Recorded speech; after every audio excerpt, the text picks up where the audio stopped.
অনেক দিন থেকে সবাই জিজ্ঞাসা করছেন লিখছি না কেন। আরে মশাই, লিখবো কি? এখন তো শুধু দেখার যুগ, দেখার। সবাই যেখানেই দেখছি সব মোবাইল খুলে বসে আছে। মোবাইল নিয়ে বুড়ো থেকে একদম জোয়ান কচি ছেলে পর্যন্ত মোবাইল দেখছে। তাই ভাবছি আর লিখবো না, এখন লেখালেখি থাক, এখন বলবো, বলাই শুনুন না হয়। তা যাই হোক, অনেকদিন থেকে ভাবছিলাম চাকর বাকর নিয়ে লিখবো। চাকর বাকর মানে ভেবেন না যে এমনি চাকর, মানে যারা চাকরি করে, চাকরি করা চাকরদের নিয়ে লিখবো ভাবছিলাম। তা লিখবো না, তা বলেই দিই, সব গল্প বলার মতো করে বলে দিই, আপনারা একটু শুনে নিলেই হয়ে যাবে। যাকে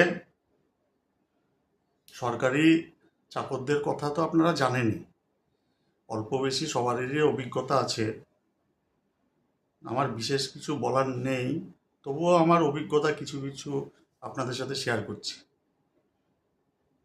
এই যেমন ধরুন, আপনি অফিসে গেলেন, গিয়ে আপনার খুব ইম্পর্টেন্ট একটা কাজ, কিন্তু গিয়ে দেখলেন অফিসারই নাই। একদিন, দুদিন, 3 দিন ঘুরতেই থাকলেন।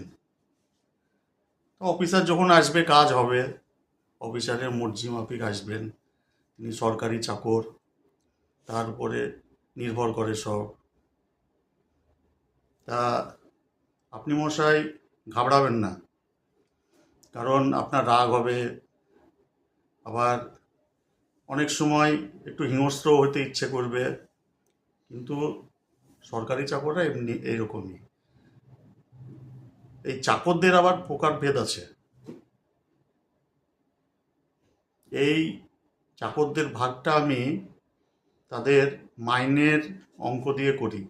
যেমন ধরুন, যারা বেশি টাকা মাইনে পায় তাদেরকে আমি বলি খুব বড় চাকর, আর যারা কম টাকা বেতন পায় তাদেরকে বলি আমি ছোট চাকর। যাই হোক, আপনারা তো অফিসে গিয়ে অফিসারদেরকে না পেলে কি করেন জানি না। আমি তো পেলে গিয়ে কাউকে দেখতে না পেলে আমার তো অটোমেটিক্যালি গান বেরিয়ে যায়। যেমন ধরুন, অফিসে গিয়ে টুকি মেরে দেখলাম পর্দা দিয়ে, আরে বড় অফিসার তো আসেনি। অমনি ধরেন আমার গান গাইতে ইচ্ছা করে, যে গান গাইতে লাগি, जाने जा ढूंढता फिर रहा हूँ तुम्हें रात दिन मैं यहाँ से वहाँ। আপনারা মশাই হিন্দি বুঝতে পারছেন কিনা জানি না, তবে আমি এই গানটার বাংলা করে দিচ্ছি, আপনারা একটু শুনুন। ও অফিসার, তুমি কোথায়? খুঁজছি তোমাকে আমি দিন রাত। ও অফিসার, তুমি কোথায়? খুঁজছি তোমাকে আমি দিন রাত। একটু আওয়াজ দাও, লুকিয়ে কোথায়? অফিসার, অফিসার, ও অফিসার, তুমি কোথায়? লুকিয়ে আছো, বলো না আমায়। তা গানটা আপনারা শুনলেন তাহলে। এরকম অনেক গান আছে, গাওয়া যায়। তা গান টানের কথা থাক, এখন চাকরদের কথা হচ্ছে, চাকরদের ক্যাবদানি নিয়ে একটু আলোচনা করি। চাকররা মশাই চাকরি কেন হচ্ছে, তাদের ডিএনএতেই চাকরামিটা থাকে। মানে চাকরদের যাবতীয় গুণ তাদের ডিএনএতে থাকে বলেই তারা আপনাদেরকে হয়রান করায়। এবার চাকরদের আবার বসগিরি আছে, সে মজার মজার ব্যাপার, সে অন্য ভিডিওতে বলবো।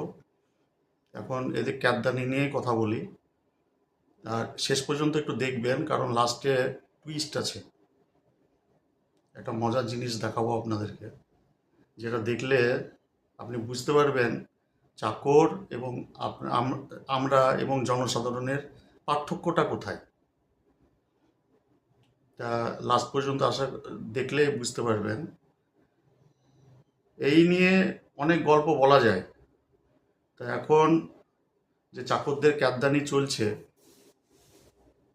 শুধু আমাদের এখানেই নয়, আমাদের জেলা, রাজ্য, আমাদের দেশ, এসব ছাড়িয়ে এখন বিভিন্ন দেশেও এইসব ধরনের চাকরদের ক্যাদদানি দেখা যায়। তা বিশেষ কিছু না বলে আপনাদেরকে বরং টুইস্টটাই দেখায়।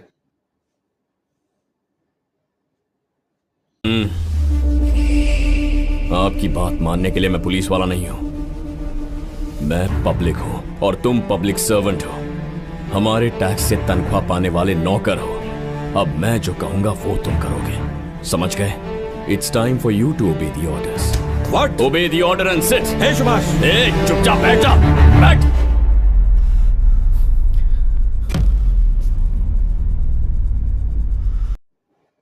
তা দেখলেন তো, এটা হচ্ছে একটা দক্ষিণ ভারতীয় সিনেমা। নায়কের নাম নারা রোহিত। নারা রোহিত অবশ্য ভালো অ্যাক্টিং করেন। তো এখানে দেখা গেল যেটা চাকররা জনগণের পয়সায় মাইনে পায়, তারা হচ্ছে জনগণের চাকর।